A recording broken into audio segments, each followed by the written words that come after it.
प्रिय श्रोतागण नमस्कार। भगत सिंह देशभक्ति की लड़ाई में धर्म और हमारा स्वतंत्रता संग्राम को लेकर साथ चलना चाहते थे। वो चाहते थे कि जिस तरह से धर्म के नाम पर देश में अत्याचार हो रहे हैं, मुसलमान और हिंदू आपस में लड़ रहे हैं, ये अगर ऐसे ही लड़ते रहे तो स्वतंत्रता का संग्राम नहीं छिड़ेगा। अगर किसी दिन अंग्रेजों और भारतीयों के बीच सीधी लड़ाई हो गई तो क्या लोग अपने अपने धर्म के अनुसार लड़ेंगे? भगत सिंह इतनी दूर की सोच रहे थे। आज भी धर्म का सवाल वही की वही है। आज भी लोग धर्म को ठीक से नहीं समझ पा रहे और ना तब समझ रहे थे। जानते ही नहीं हम लोग कि इंसान का आखिर धर्म क्या है। क्या किसी मूर्ति पूजा या मस्जिद में नमाज पढ़ना, हिंदू में गाय की पूजा और मुसलमान में सूअर की पूजा। ईसाई धर्म फिर भी ठीक है, वहाँ गुरुद्वारे में लंगर लगता है। हिंदू और मुसलमान में तो कुछ भी अच्छे से पता ही नहीं कि असली धर्म आखिर है क्या। क्या उच्च विचार, और उच्च विचार भी किस प्रकार के, किसी मन की संतुष्टि धर्म है। आज तक इस बात पर रहस्य ही बना हुआ है कि इंसान का आखिरी असली धर्म है क्या। भगत सिंह ने एक बात के द्वारा नौजवानों को समझानी चाहिए। रूसी महात्मा टॉलस्टॉय ने अपनी पुस्तक में धर्म पर बहस करते हुए 3 हिस्से किए। पहला, यह धर्म की जरूरी बातें जैसे सच बोलना, चोरी न करना, गरीब की सहायता करना, प्यार से रहना, हर किसी को इज्जत से देखना, ये पहली।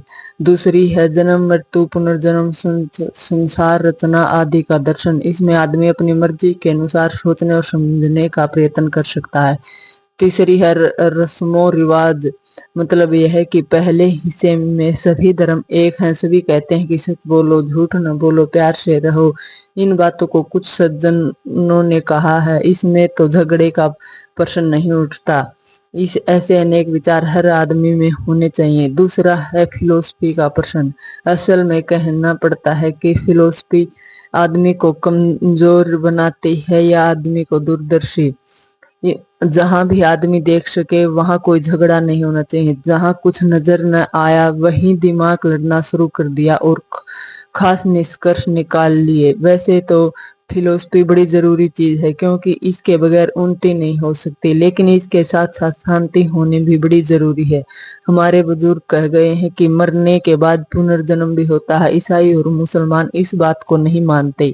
बहुत अच्छा, अपना अपना विचार है। आइए प्यार के साथ बैठकर बहस करें, एक दूसरे के विचार जाने। लेकिन मसला ये तानुकसुक पर बहस होती है तो वो आर्य सामाजिक जीवों व मुसलमानों में लाठियां चल जाती हैं। बात यह है कि दोनों पक्ष दिमाग और बुद्धि को सोचने समझने की शक्ति पर ताला लगाकर बैठे हैं।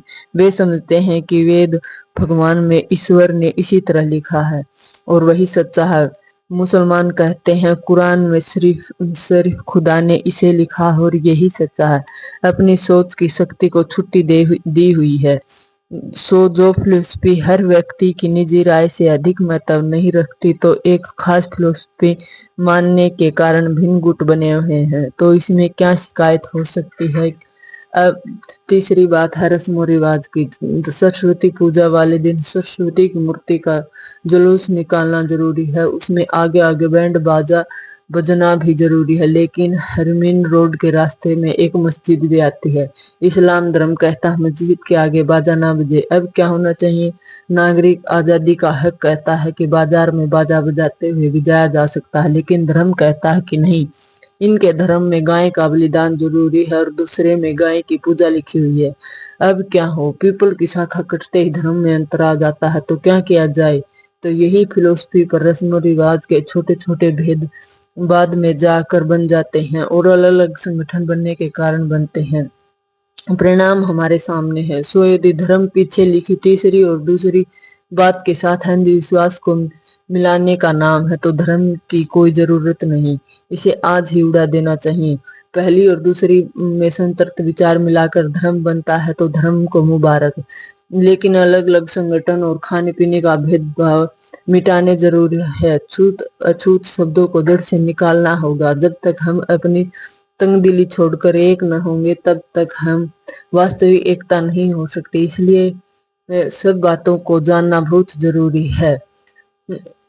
आगे आजादी के और बढ़ सकते हैं और हमारी आजादी का अर्थ केवल अंग्रेजी चुंगल से छुटकारा पाने का नाम नहीं है, वह पूर्ण स्वतंत्रता का नाम है। जब लोग परस्पर घुल मिल कर रहेंगे और दिमाग की गुलामी से भी आजाद हो जाएंगे, तभी असली आजादी होगी। नौजवानों और सभी संबंधियों को समझाना चाहते थे कि सिर्फ अंग्रेजों से ही हमें आजादी नहीं चाहिए, वहाँ अधिकारों की बात होती है, लेकिन दिमाग में जो धर्म का कचरा भरा हुआ है उससे भी हमें आजादी चाहिए। जात पात का, छोटे बड़े का जो कचरा है उसे भी साफ करना होगा। असली धर्म तो भगत सिंह का ही था, वो हर बात पर बात कर रहे थे। यही हमारा धर्म होना चाहिए। अगर पूर्ण स्वतंत्रता चाहिए तो हमें धर्म को अपने घर में रखना होगा। इस समय पूर्ण स्वतंत्रता के उपासक सज्जन धर्म को दिमाग के गुलाम का नाम देते हैं। वे कहते हैं कि बच्चे से कहना कि ईश्वर ही सर्वशक्तिमान है, मनुष्य कुछ नहीं, मिट्टी का पुतला। बच्चे को हमेशा के लिए कमजोर बनाना है, उसके दिल की ताकत और उसके आत्मविश्वास की भावना को ही नष्ट कर देना है। लेकिन इस बात पर बहस न भी करें और सीधे अपने सामने रखे दो प्रश्नों पर ही विचार करें तो हमें नजर आता है कि धर्म हमारे रास्ते में एक रोड़ा है। मसलन हम चाहते हैं कि सभी लोग एक से हों, उनमें पूंजीपतियों के ऊंच नीच या छूत अछूत का कोई विभाजन न रहे, लेकिन सनातन धर्म इसे भेदभाव के पक्ष में है। 20वीं सदी में भी पंडित मौलवी जी जैसे लोग भंगी के लड़के के हार पहनने पर कपड़ों से स्नान करते हैं और अछूतों को जनेऊ तक देने की इंकारी। यदि इस धर्म के विरुद्ध कुछ न कहने की कसम ले ली तो चुप कर घर बैठ जाना चाहिए, नहीं तो धर्म का विरोध करना होगा। लोग यह भी कहते हैं कि इन बुराइयों का सुधार किया जाए। बहुत खूब, अछूत को स्वामी दयानंद ने जो मिटाया तो वे 4 वर्णों से आगे नहीं जा पाए। भेदभाव तो फिर भी रह ही गया। गुरुद्वारे जाकर जो सिख राजा राज करेगा, खालसा गाएगा और बाहर आकर पंचायती राज की बात करे तो इसका मतलब क्या है? धर्म तो यह कहता है कि इस्लाम पर विश्वास न करने वाले को तलवार के घाट उतार देना चाहिए, और यदि इधर एकता की दुहाई दी जाए तो परिणाम क्या होगा? हम जानते हैं कि अभी कई और बड़े ऊंचे भाव की आयतें और मंत्र पढ़कर खींचतान करने की कोशिश की जा सकती है, लेकिन सवाल यह है कि इस सारे झगड़े से छुटकारा ही क्यों ना पाया जाए। धर्म का पहाड़ तो हमेशा हमारे सामने खड़ा नजर आता है। मान ले कि भारत में स्वतंत्रता संग्राम छिड़ जाए, सेनाएं आमने सामने नजर आए, सेनाएं आमने सामने बंदूकें ताने खड़ी हों, गोली चलने की वाली हो, और यदि उस समय कोई मोहम्मद गोरी की तरह है आज भी हमारे सामने गाय, सूअर, वेद, पुराण आदि चीजें खड़ी कर दे तो हम क्या करेंगे? यदि पक्के धार्मिक होंगे तो अपना बोरिया बिस्तर लपेट कर बैठ जाएंगे। धर्म के होते हिंदू सिख गाय पर और मुसलमान सूअर पर गोली नहीं चला सकता। धर्म के बड़े पक्के इंसान तो उस समय सोमनाथ कई हजारों पंडों की तरह ठाकुरों के आगे लौटते रहे, और दूसरे लोग धर्महीन या अधिक काम कर जाएंगे तो हम किस निष्कर्ष पर पहुंचे? धर्म के विरुद्ध सोचना ही पड़ता है, लेकिन यदि धर्म के पक्ष वालों के तरफ भी सोचे तो दुनिया अंधेरे में हो जाएगी, पाप बढ़ जाएगा। अच्छी बात है, बार बार पाप बढ़ जाएगा, अंधेरे में चले जाएंगे। धर्म के नाम पर लोग बहका देते हैं, धर्म क्या है ये नहीं समझाते। धर्म क्या है ये नहीं समझाते। इसलिए नौजवानों को चाहिए कि स्वतंत्रता पूर्वक गंभीरता से, शांति और सब्र के साथ सोचें। उन्हें चाहिए कि वे भारतीय स्वतंत्रता के आदर्श को अपने जीवन के एकमात्र लक्ष्य के रूप में अपनाएं। उन्हें अपने पैरों पर खड़े होना चाहिए। उन्हें अपने आप को बाहरी प्रभाव से दूर रहकर संगठित करना चाहिए। उन्हें चाहिए कि मक्कार तथा बेईमान लोगों ने हाथों में न खेले, जिनके साथ उनकी कोई समानता नहीं, जो हर नाजुक मौके पर आदर्श का परित्याग कर देते हैं। उन्हें चाहिए कि संजीदगी और ईमानदारी के साथ सेवा, त्याग, बलिदान को अनुकरणीय के रूप में अपना मार्गदर्शक बनाएं। याद रखें कि राष्ट्र निर्माण के लिए हजारों ज्ञात स्त्री पुरुषों के बलिदान की आवश्यकता होती है, जो अपने आराम व हितों के मुकाबले तथा अपने एवं परिजनों के प्राणों के मुकाबले देश की अधिक चिंता करते हैं।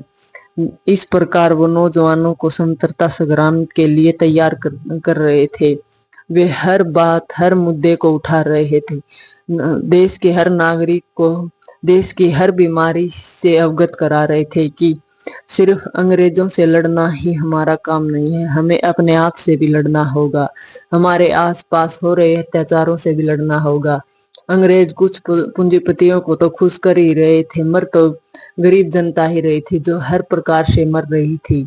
अछूत होने से, गरीब होने से और गंदी मैली होने से हर कोई उसे सता रहा था, और असली लड़ाई उसी जनता ने लड़ी है।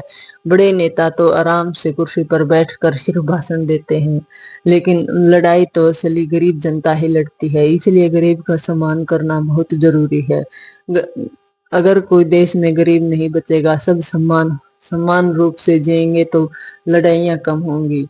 अमीरी गरीबी, जब तक अमीरी को गरीबी निहारती है, तब तक ही अमीरी इतराती रहती है। जिस दिन गरीबी ने अमीरी को निहारना छोड़ दिया, अमीरी पांव के नीचे रौंद दी जाएगी, उसका कोई अहंकार नहीं बचेगा।